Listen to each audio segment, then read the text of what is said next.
المؤلف رحمه الله تعالى ونفعنا بعلومه في الدارين آمين. Bab yang keenam, wajib beriman kepada qadar takdir. Tuan-tuan muslimin, muslimat sedang Jumaat yang dirahmati Allah sekalian. Alhamdulillah, pertama dan selama-lamanya kita panjatkan puji syukur pada Allah dengan izinnya, taufik hidayah Allah Ta'ala jua pada malam ini. Kita sambung lagi bacaan kitab Mastikah Hadis. Jilid yang pertama, kita berada pada bab yang keenam pada perbicaraan rukun iman. Maka kita dah berada kepada rukun iman yang keenam, iaitu beriman kepada qada dan qadar. Ketentuan, kita panggil ketentuan Allah Subhanahu wa taala. Cuma dalam ilmu usuluddin dia perjelaskanlah perbezaan di antara qada dan juga qadar itu. Didefinisikan dalam ilmu usuluddin. Adapun di sini kita hanya menyentuh secara sepintas lalu kerana perbicaraan ini adalah berdasarkan lebih kepada hadis-hadis baginda Nabi sallallahu alaihi wasallam. Cuma dalam satu hadis ada Nabi menyebutkan, Nabi mengatakan man alima sirrallah fil qadari hanat alaihil masaibu.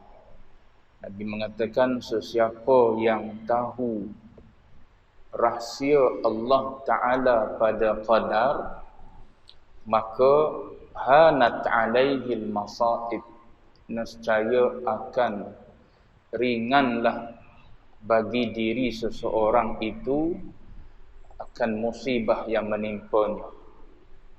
Itu saat manusia tahu bahawa ketentuan itu semuanya sudah tertulis, termaktub di sisi Allah Subhanahu wa taala, maka pasti seseorang itu senang untuk redha dan terima ketentuan daripada Allah Subhanahu wa taala. Cuma dari sudut i'tiqadnya, andai orang tanya kita, pasti tak ada orang yang akan mengatakan segala yang berlaku dalam hidup kita ini tak termasuk dalam ketentuan Tuhan. Hidup, mati, sihat, sakit, lemah, kuat dan sebagainya berlaku dalam hidup kita ni. Kita orang Muslim, mukmin tambah yang duk mengaji sikit-sikit ni, tak akan ada yang menafikan bahawa segala yang berlaku dalam hidup kita ini adalah luar daripada ketentuan Allah Subhanahu wa taala. Itu i'tiqad yang memang putus dalam diri kita. Tanyalah siapa-siapa orang yang beriman, pasti dia percaya bahawa yang menentukan keseluruhan hidup dia, apa yang berlaku dalam hidup dia, rezekinya, hidupnya, umurnya, anaknya dan sebagainya lah yang berlaku dalam hidup kita itu, pasti dia akan mengatakan itu adalah sudah suratan ketentuan daripada Allah Subhanahu wa taala. Namun kadang-kadang bila berlaku sesuatu dalam hidup kita ini, datang juga perasaan-perasaan tertentu yang melintas di hati kita. Redha ataupun tidak redha, puas hati ataupun tidak puas hati dengan ketentuan Allah Subhanahu wa taala. Maka nak sampai kepada tahap redha itu, maka kata ulama tasawuf terutamanya, maka mesti bertolong dengan ilmu tasawuf untuk memurnikan lagi akidah kita itu. Pegangan kita dah betul dah, kita percaya bahawa qada dan qadar semuanya daripada Allah Ta'ala. Sebelum daripada kita dilahirkan sudah ditentukan oleh Allah Ta'ala. Dan tuan-tuan boleh lihat antara hadis yang ada dalam Sahih Muslim, macam mana Nabi Musa dan Nabi Adam alaihi salam berhujjah. Nabi Musa mengatakan, engkaulah antara sebabnya anak Adam dikeluarkan daripada syurga. Tu kata Adam kata Nabi Musa alaihi salam kepada Adam alaihi salam. Saya ringkaskan cerita. Cuma Adam alaihi salam menjawab, engkau mengetahui peristiwa ini sejak ia tertulis di dalam kitab Taurat, dan kitab Taurat itu ditulis 30,000 tahun selepas daripada Allah Ta'ala menjadikan Lauh Mahfuz dan Qalam. Maknanya makhluk yang pertama Allah Ta'ala jadikan qalam, kemudian al-arsyu. Itu khilaf di kalangan ulama lah.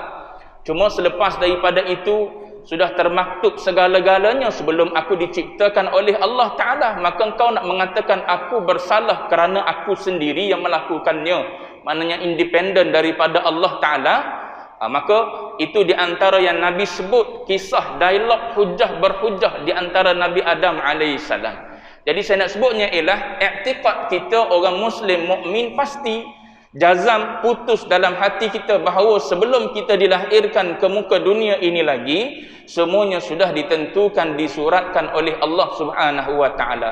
Namun saat ia berlaku dalam hidup kita, kadang-kadang hati kita tak mampu untuk menjangkau perkara tersebut, maka datanglah dalam hati kita rasa tidak puas hati dan tidak redha dengan Allah Ta'ala. Bahkan ada orang yang tak boleh terima ketentuan daripada Tuhan, bahkan ada orang yang memilih untuk membunuh diri dan sebagainya. Semua itu berlaku kerana apa? Kerana tauhid yang tidak murni. Maka untuk memurnikan tauhid supaya dia lebih melihat kepada yang esa, Allah Ta'ala yang tunggal adalah fa'al, adalah pelaku yang sebenar-benarnya, pelaku yang hakiki, maka yang tu perlu kepada laluan melalui ilmu tasawuf untuk memurnikannya. Adapun di sini kita melihat melalui hadis perbincangan berkenaan dengan qada dan qadar ataupun qadar ketentuan Allah Subhanahu wa Ta'ala. Baik. Jadi bab yang keenam ini perbicaraan berkenaan dengan wajib beriman kepada qadar, takdir dia. Firman Allah Ta'ala dalam surah Ali Imran ayat 26. Ayat ni kita biasa duk baca. Allah Ta'ala sebut dalam surah Ali Imran ayat 26, Allah Ta'ala kata qulillahumma malikal mulki tu'til mulka man tasha wa tanzi'ul mulka mimman tasha wa tu'izzu man tasha wa tudhillu man tasha biyadikal khair innaka ala kulli syai'in qadir. Tuan-tuan boleh rujuk baliklah ayat tersebut dalam Al-Quran. Cuma di sini dia tak tulis ayat. Dia tak tulis ayat, dia hanya tulis nombor ayat saja. Ayat nombor 26 surah Ali Imran. Maknanya dia suruh kita rujuk sendiri mana ayat tersebut duduk dalam Quran. Cuma saya sebutnya ayat ni biasa kita duk baca, terutamanya dalam tahlil panjang akan bertemulah dengan ayat ni. Baik. Ayat ini tuan-tuan, ada ulama mengatakan turunnya ayat ini ketika mana peristiwa Khandaq. Peristiwa peperangan Khandaq, maknanya peperangan Ahzab. Khandaq ataupun Ahzab. Ketika Nabi menggali parit bersama dengan para sahabat dia, kisah masyhur yang tuan-tuan boleh baca dalam sirah, maka ada satu batu ketika Nabi dan para sahabatnya menggali parit tersebut sebagai benteng yang dicadangkan oleh Salman Al-Farisi. Maka bila mana Nabi gali parit dengan para sahabat dia, ada seketul batu besar yang tak boleh dipecahkan oleh sahabat Nabi. Maka Nabi sendiri mengambil alih untuk memecahkan batu tersebut. Saat Nabi memukul batu tersebut untuk memecahkan batu tersebut, maka percikan yang pertama itu Nabi mengatakan, aku diperlihatkan oleh Allah Ta'ala jajahan takluk yang akan diberikan kepada umat Islam. Kemudian ketukan Nabi yang kedua, pukulan Nabi yang kedua, diperlihatkan jajahan takluk yang kedua yang akan diberikan kepada umat Islam. Dan ketukan ataupun pukulan yang ketiga memperlihatkan jajahan takluk yang ketiga yang bakal Allah Ta'ala berikan kepada umat Islam. Jadi Nabi sebut kepada para sahabat dia, ini akan berlaku. Ini akan berlaku kepada umat aku. Maka Nabi kata fa'abshiru, maka bergembiralah kamu. Tak berlaku pada kita pun akan berlaku selepas daripada ini. Kekalahan Rom, kekalahan Farsi, Sana'a Yaman dikuasai oleh Islam. Semua itu dijanjikan oleh Allah Ta'ala dalam peristiwa ini, dalam peristiwa Khandaq ni. Tapi bila berita ini sampai kepada kaum munafiqun, sampai kepada golongan munafik, maka mereka mengatakan, adakah kamu merasa kagum? Kamu merasa apa? Kamu merasa suka, gembira, pelik dan kagum dengan apa yang diceritakan oleh Nabi kamu, sedangkan berita tersebut boleh jadi dusta. Kenapa? Kerana engkau melihat keadaan engkau sekarang yang sedang menggali parit kerana takut kepada musuh. Musuh yang akan bertempur dengan engkau itu penuh dengan segala kekuatan tenteranya, dengan segala kekuatan kelengkapannya. Maka engkau yang selemah ini sedang menggali parit, adakah engkau akan percaya perkataan yang datangnya daripada orang yang kau dakwa dia adalah Nabi dan Rasul? Ini perkataan apa? Perkataan golongan munafiqin. Maka dengan sebab itu Allah Ta'ala turunkan ayat Qulillahumma malikal mulki tu'til mulka man tasha. Allah Ta'ala perintahkan kepada baginda Nabi SAW bahawa kerajaan ini adalah milik Allah Subhanahu wa Ta'ala. Tu'til mulka man tasha. Dia akan beri kepada siapa yang dikehendaki, dan dia akan tarik daripada sesiapa yang dikehendaki. Itu maksud daripada ayat Al-Quran. Baik. Dalam firman Allah Ta'ala ini, maka dihuraikan beberapa isi lah. Daripada ayat 26 surah Ali Imran ni, dia buat dalam bentuk nuktah untuk mudah kita faham. Kalau dia tulis ayat kan makan space pula, makan paste pula. Ni pun dia punya font ni pun saiz berapa ni, kecil sangat dia punya saiz dia. Baik. Dengan saiz kecil ni pun tuan-tuan tebal dah jilid 1.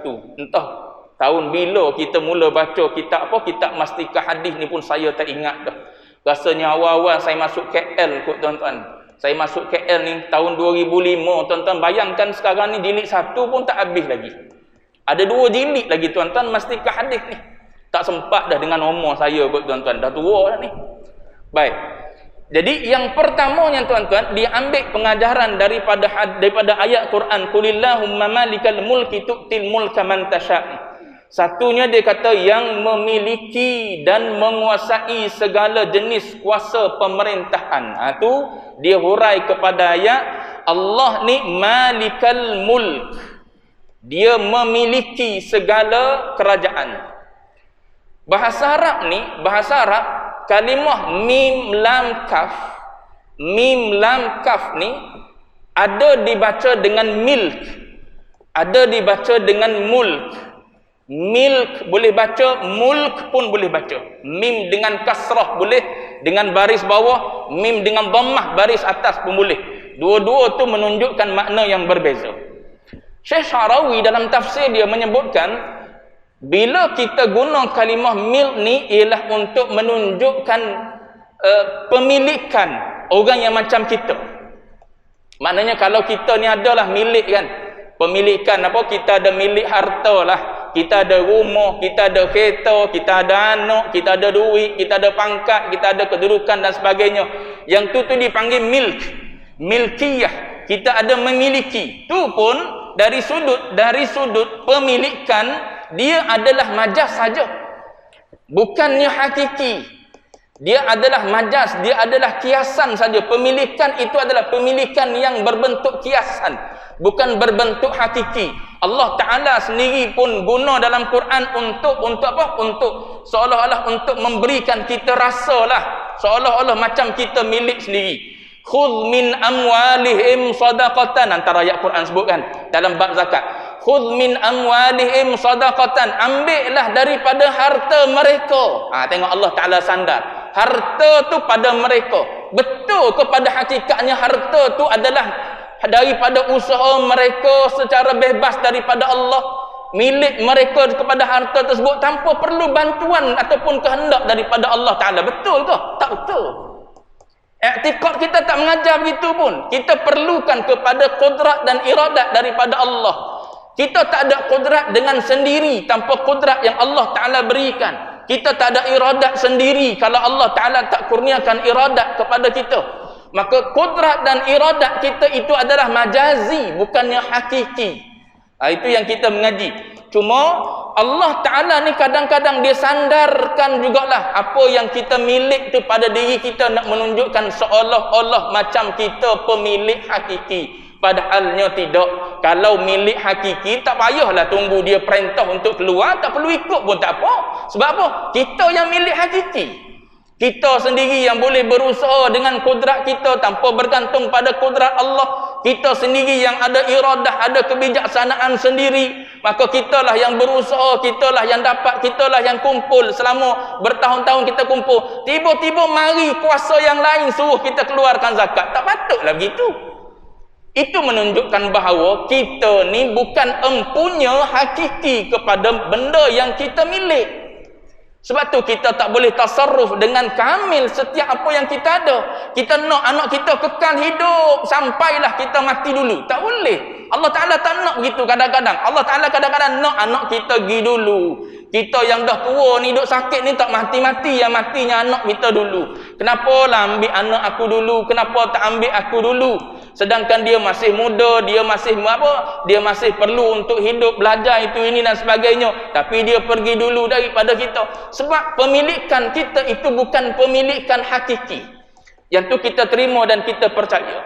Baik. Jadi walaupun dalam keadaan begitu pemilikan yang diberikan kepada kita sedikit tersebut, maka digunakan kalimah milk.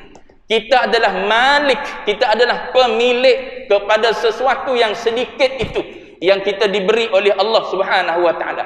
Adapun mulk ni kita terjemah dengan kerajaan. Surah Al-Mulk, dia menunjukkan kerajaan yang lebih besar, yang lebih luas. Kita tak panggil kita ni punya kerajaan. Sebab apa? Kita punya rakyat kita dalam rumah tangga kita je. Bini kita, anak-anak kita. Adapun mulk ni kita terjemah dalam bahasa Melayu kerajaan. Bila sebut kerajaan ni maknanya dia sebuah negeri, sebuah negara, di bawahnya ada ramai rakyat, di bawahnya ada banyak hasil mahsul. Tu kita panggil al-mulk. Maka Allah Ta'ala ni bukan milk, bukan mulk, bahkan malikal mulk. Atas daripada segala kerajaan itu kepunyaan Allah Subhanahu wa taala. Mudahnya kita faham, segala-gala makhluk adalah di bawah takluk Allah Taala, di bawah jajahan takluk Allah Taala, di bawah kekuasaan Allah Subhanahu wa taala. Baik. Yang kedua dia kata yang memberi kuasa pemerintahan kepada sesiapa yang masyiah. Masyiahnya tu, masyiah tu tuan-tuan boleh tengok bawah tu dua makna dia terjemah dengan makna masyiah ni. Cuma sini dia kata masyiah ni adalah undang-undang dan peraturan tadbirnya, tadbir Allah Ta'ala. Menghendaki mendapat kuasa itu. Satu, tu'til mulka man tasya' wa tanzi'ul mulka mimman tasya'. Nombor tiga, yang melucutkan kuasa pemerintahan daripada sesiapa yang masyiahnya, menghendakinya terlucut kuasa daripadanya. Saya gabung dua. Allah Ta'ala sebut secara umum dulu, Allah Ta'ala sebut malikal mulk. Dia memiliki segala kerajaan ataupun segala sesuatu. Semuanya di bawah tadbir urus Allah Subhanahu wa taala. Itu umum. Kemudian Allah Taala mendatangkan perinciannya dengan 5 benda bawah. Selepas ayat tu Allah Taala kata tu'til mulka man tasya wa tanzi'ul mulka mimman tasya wa tu'izzu man tasya wa tudhillu man tasya biyadikal khair. 5 benda ni menghuraikan yang mula-mula sekali, malikal mulk, milik segala-galanya. Bila dia milik segala-galanya, ikut suka dia lah bahasa mudahnya. Dia nak bagi pada siapa, dia nak tarik daripada siapa. Dia nak muliakan siapa, dia nak hina siapa. Cuma Allah Ta'ala tutup biyadikal khair. Di dalam kekuasaan Allah Ta'ala sahajalah adanya kebaikan. Baik. Kita tengok. Antara tafsiran ulama kenaan dengan ayat ni, tu'til mulka man tasya wa tanzi'ul mulka mimman tasya ni, sebab tadi saya sebut kisah ayat ni turun kepada baginda Nabi sallallahu alaihi wasallam ketika peristiwa Khandaq. Baik. Ayat ni tuan-tuan, di antara yang ulama sebut ialah cabut sini ataupun beri kepada orang yang Allah Taala kehendaki, mulk. Allah Taala cabut mulk ni daripada orang yang dia kehendaki. Mulk di sini ada ulama tafsir mengatakan dengan makna an-nubuwah war risalah. Kenabian dan kerasulan.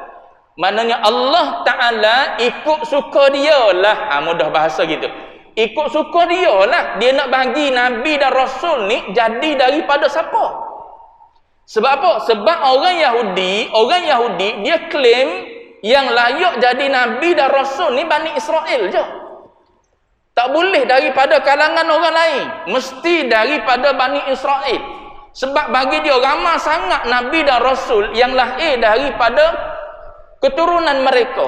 Maka tak sepatutnya Nabi akhir zaman lahir daripada bangsa Arab Quraisy.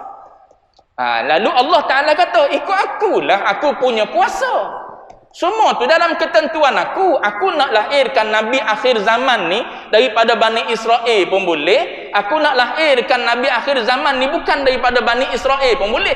Dan sekarangnya realiti engkau boleh tengok bahawa Nabi akhir zaman bukan daripada Bani Israel. Lahirnya baginda Nabi ni pula lahir daripada bangsa Arab Quraisy. Lahir pula dalam keadaan yatim piatu.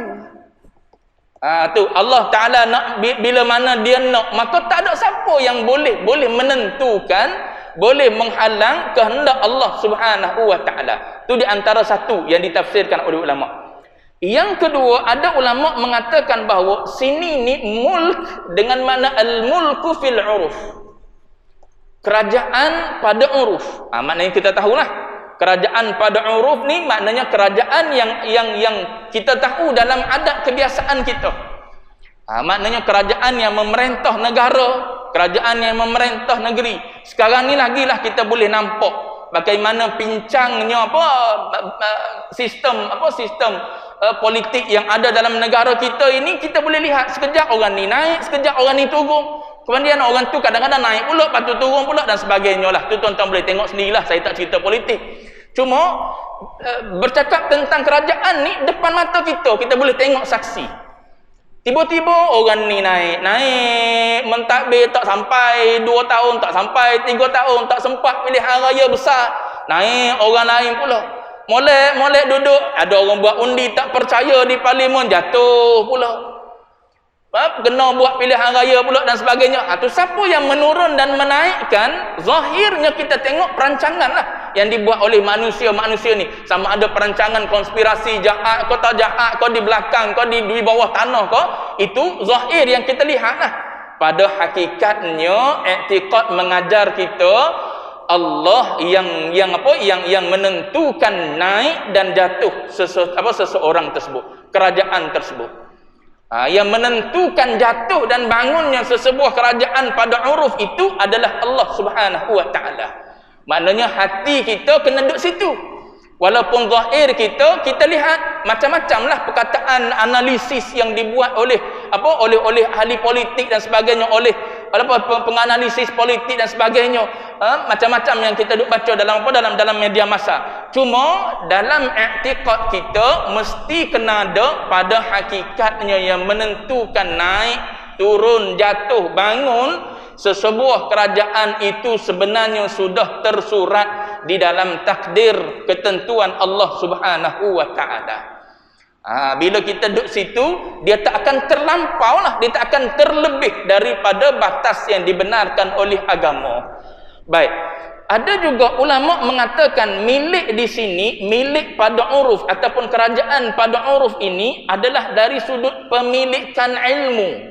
Kerajaan yang berbentuk ilmu. Banyak tuan-tuan boleh tengok tafsiran para ulama ni dalam kitab tafsir. Ada yang mengatakan pemilikan itu adalah pemilikan yang berbentuk ilmu ataupun berbentuk harta ataupun berbentuk akal. Itu semua tu dekat sikit dengan kita daripada kerajaan yang kita tengok negeri dan negara. Yang dekat sikit dengan kita ialah kita ada akal, tapi kadang-kadang kita tak boleh kuasai akal kita. Kita ada apa? Kita ada harta, kita ada pangkat dan sebagainya. Semua itu diberi milik kepada kita. Kadang-kadang ditarik balik daripada kita. Kadang-kadang kita ada harta, kadang-kadang harta kita lesak, diambil ataupun hilang, kadang-kadang dicuri, na'udzubillah. Kadang-kadang musnah. Musnah dalam itu ini dan sebagainya lah. Elok-elok buat rumah besar, tiba-tiba mari banjir kilat, habis rumah. Tu Allah Ta'ala bagi, Allah Ta'ala tarik. Allah Ta'ala bagi, Allah Ta'ala tarik. I'tiqad kita yang mendatang, yang mengambil, semuanya Allah Ta'ala. Cuma hati kadang-kadang tak boleh reda tu. Kadang-kadang hati bertanya, kenapa? Kenapa aku yang soleh, aku yang duduk dalam ibadat, duduk dalam taat ni pun diuji dengan benda-benda yang macam ni? Tu kadang-kadang persoalan tu bermain juga dalam fikiran kita, dalam hati kita. Yang tu kena bertolong dengan apa? Dengan ilmu tasawuf. Tu Ibnu Athaillah As-Sakandari sebut tu. Kadang-kadang al-man'u itu ainul ata. Kadang-kadang yang menghalang itu, yang kita tak dapat itu, yang ditarik daripada kita itu, kadang-kadang dia adalah merupakan ainul ata. Kadang-kadang dia adalah satu pemberian yang sebenarnya daripada Allah Ta'ala.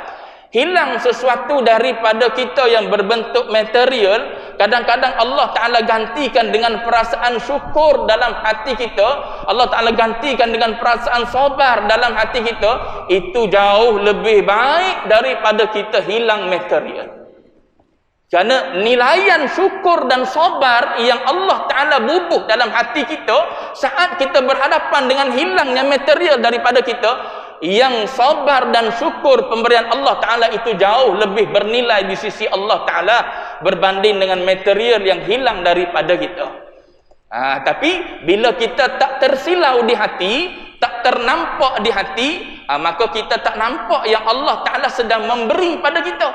Sebab kita hanya melihat pada zahir, Allah Ta'ala mengambil. Allah Ta'ala ambil anak kita, Allah Ta'ala ambil mak dan ayah kita, Allah Ta'ala ambil pangkat dan jawatan kita, Allah Ta'ala ambil harta-harta benda kita. Sebab tu kata Ibnu Athaillah, al-man'u, kadang-kadang al-man'u itu adalah ainul ata'. Tu saya sebut sebagai contoh untuk kita pergi jauh sikit dalam hati kita, untuk kita faham tentang qadar Allah Subhanahu wa Ta'ala.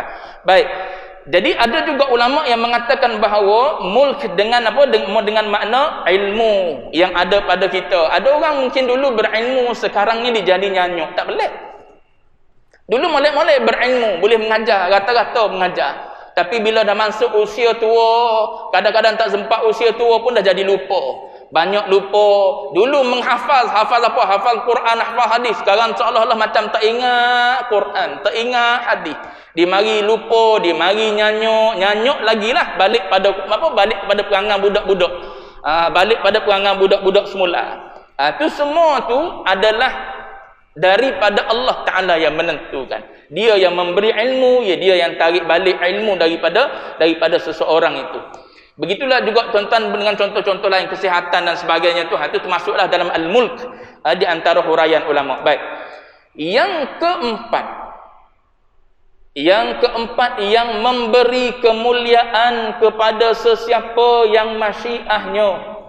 Maknanya yang dikehendakinya oleh Allah Ta'ala tu, orang itu mendapat kemuliaan. Yang menghinakan sesiapa yang masyiahnya menghendaki berlaku kehinaan. Yang memuliakan juga adalah Allah, yang menghinakan juga adalah Allah Ta'ala. Cuma al-izzah, kemuliaan yang sebenar adalah pada agama. Kadang-kadang dia datang melalui agama, kadang-kadang dia datang melalui dunia. Ada orang yang mulia pada pandangan dunia. Macam orang ada jawatan kan, orang yang ada jawatan tinggi, asalnya boleh jadi orang biasa. Asalnya boleh jadi orang biasa. Hari itu kan sebelum pilihan raya di Melaka, ada juga isu yang orang viralkan, orang yang nak bertanding itu dengan CJ peperiksaannya kan. Orang yang Allah Subhanahu wa Ta'ala nak muliakan, orang yang Allah Ta'ala nak hinakan. Di dunia ni ada dunia yang kita tengok seolah-olah macam dunia yang menghukum dia tersebut. Dia yang tak ada sijil tiba-tiba boleh jadi, contohnya boleh jadi ketua menteri, boleh jadi menteri besar. Mengaji sekolah rendah, mengaji sekolah menengah je. Tapi dunia mengangkat dia. Kerana dia bijak, kerana dia pandai mengurus mentadbir. Sijil bukan penentu kepada seseorang itu tak pandai mentadbir mengurus. Cuma nak sebut contoh, kadang-kadang yang mengangkat manusia itu adalah dunia. Yang mengangkatnya adalah penyokong-penyokongnya. Yang mengangkatnya adalah orang-orang bawahannya. Ada juga yang mengangkat manusia, yang menjatuhkan manusia ini adalah dari sudut agamanya. Dari sudut agama. Maka kemuliaan yang hakiki yang ulama sebut ialah yang datangnya daripada agama. So apa yang agama bagi kepada kita sehingga kita jadi mulia? Iman.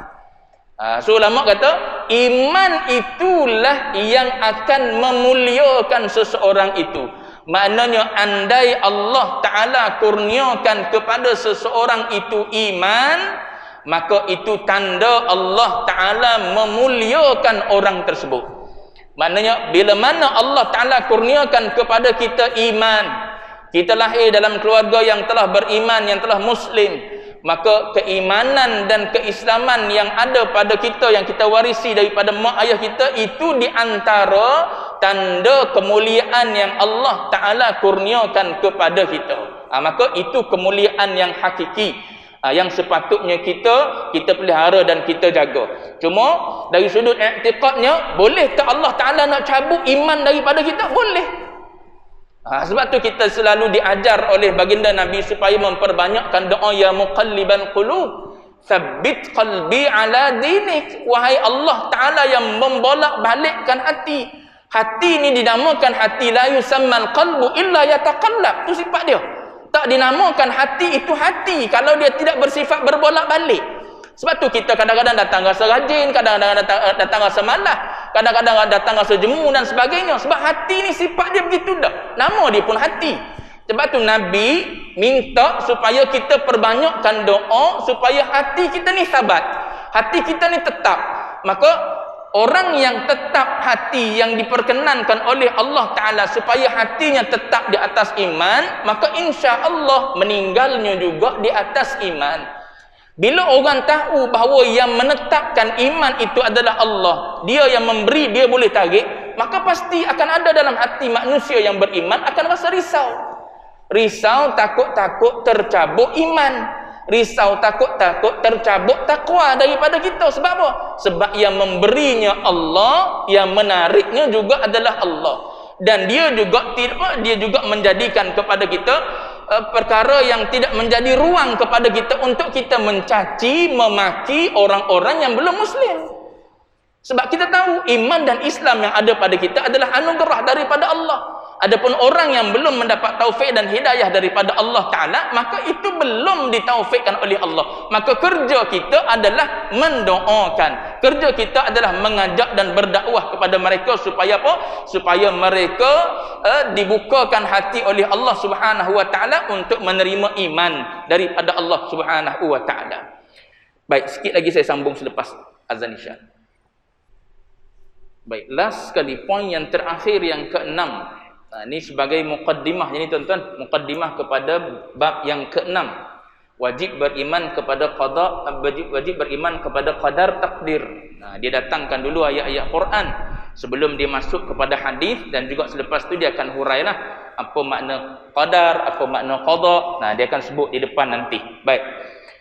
Jadi poin yang ke-6 berdasarkan ayat ni, ayat yang kita bacakan tadi, ayat surah Ali Imran ayat 26 ni, akhirnya Allah Ta'ala tutup dengan biyadikal khair innaka ala kulli syai'in qadir. Biyadikal khair, biyadika ni kalau kita terjemah dari sudut secara harfian, secara huruf, maka orang akan terjemah biyadikal khair, di tangannya, di tangan engkau, yakni di tangan Allah Ta'ala lah segala kebaikan.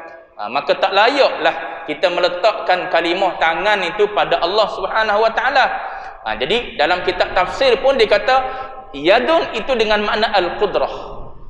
Yadun itu pun dengan makna al-qudrah. Apatah lagi kaedah dalam ilmu usuluddin, kalau kita mengaji, bila bertemu dengan ayat macam ni, ayat yang berbentuk menjisimkan Allah Subhanahu Wa Ta'ala ni, wajib kita kena tanzih. Wajib kita kena menyucikan Allah Subhanahu Wa Ta'ala. Sebab apa? Sebab tangan ni, bila sebut tangan dia, maka dia adalah jirim, dia adalah jisim. Maka kita akan terbayang tangan kita yang ada kulit, yang ada isi, yang ada apa? Yang ada urat, yang ada darah, yang ada lemak dan sebagainya. Maka itu tidak sama sekali ada pada Allah Subhanahu Wa Ta'ala. Bila begitu wajib tanzih. Wajib kita kena menyucikan Allah Subhanahu wa taala. Maka bagaimana ulama nak menyucikan Allah taala ni daripada disifatkan sebagaimana sifat makhluk? Maka ulama ada yang mentakwil mengatakan yad di sini dengan makna qudrah. Dengan makna qudrah. Itu takwil tu. Yadun dengan makna qudrah. Ada juga ulama mengatakan tak apalah, kita tak payah takwil, tapi jangan terjemah. Bila terjemah dia keluar tangan. Habis tu pakai kalimah asal. Biyadikal khair, dengan niat engkaulah. Payahlah sikit Melayu nak faham. Sebab apa? Kekalkan dengan kalimah yang digunakan oleh Allah Ta'ala. Tapi kalau alih bahasa pasti dia akan keluar tangan lah. Jadi ulama-ulama mutaakhir khalaf terutamanya, maka mereka untuk menyelamatkan kita orang awam terutamanya duduk mikir, duduk khayal tentang apa? Tentang tangan ini macam mana bentuknya, sebab kita tak pernah tengok selain daripada tangan macam tangan kita ataupun tangan haiwan. Maka dia pun letak situ dengan makna qudrah. Tuan-tuan boleh tengok benda ni ada dalam kitab-kitab tafsir Mu'tabar. Bukan tafsir moden, tidak, tafsir Mu'tabar At-Tabari.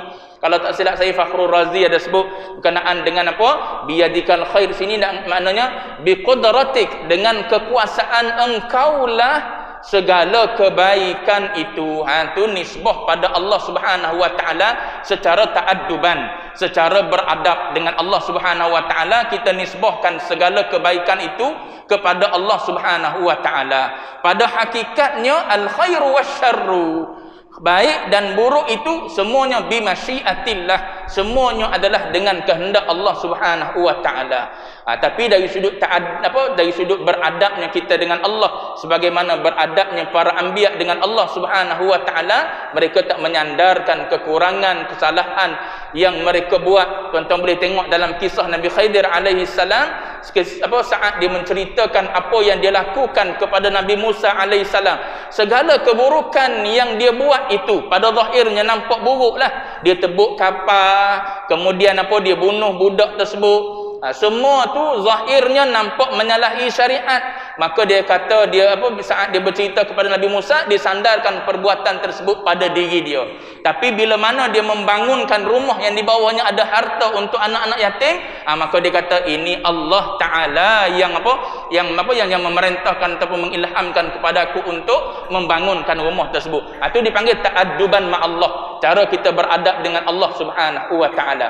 Adapun pada hakikatnya baik dan buruk itu al khair wa syarru bi masyiatillah, semuanya adalah daripada Allah Subhanahu wa taala. Jadi sini Allah Taala sebut biyadikal khair, di dalam kekuasaan Allah Taala lah, dalam kuasaan engkau lah segala kebaikan. Al khair ni ulama sebut alif lam situ, alif lam yang menunjukkan keumuman, yang menunjukkan umum, maknanya segala jenis kebaikan itu semuanya di dalam kekuasaan engkau wahai Allah. Kemudian ayat tu tutup innaka ala kulli syai'in qadir.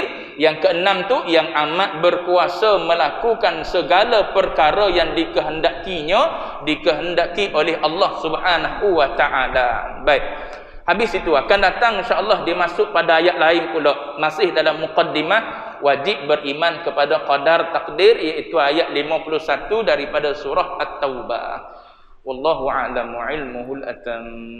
Sallallahu rabbuna ala nuril mubin Ahmadal Mustafa Sayyidil mursalin. Sallallahu rabbuna nuril mubin Ahmadal Mustafa Sayyidil mursalin wa ala alihi wa sahbihi ajma'in wa ala alihi wa sahbihi ajma'in.